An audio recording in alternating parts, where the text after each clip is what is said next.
A very striking and altogether extremely pretty example of what some consider to be an actual rookie issue of Ty Cobb. This is probably his first mainstream production to be issued in 1909, the E102. There are some issues that predate this by a couple years of a postcard nature, but this is his first candy issue of mainstream popularity, regarded as a rookie card in general conversation. And this is certainly the cleanest example that we've brokered in our history. It's unbelievably well conditioned.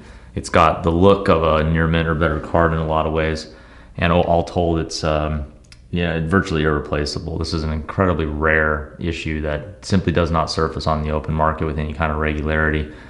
And as it sits, this is about as good as you could ever hope to find. The candy issues from this era, they just don't surface in grades higher than 3s and 4s usually, and those would be considered high grade. The Isoffered 6 is certainly one of the absolute finest copies that's ever surfaced across any grading company, and the superlatives are many. It's a very clean and well-conditioned example, front and back.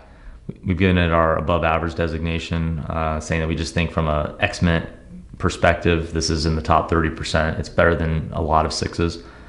And it just has an overall look that, if you've studied this issue, they don't come looking like this very often.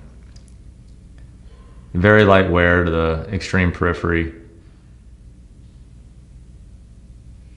The corners are about as well preserved as you could hope to find. This lower right corner has just the subtlest bump, a little nick of enamel loss. That's probably the weakest of the 4 corners. Still a square corner.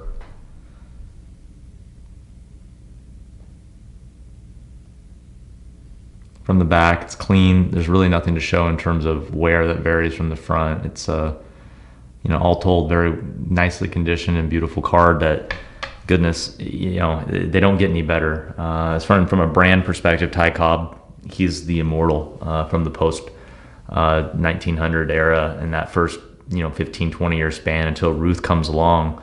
Cobb is the untouted champ of brands in the world of baseball. This is just a beautiful example and a wonderful investment piece. If you're looking for the best, this is definitely a card worth serious consideration.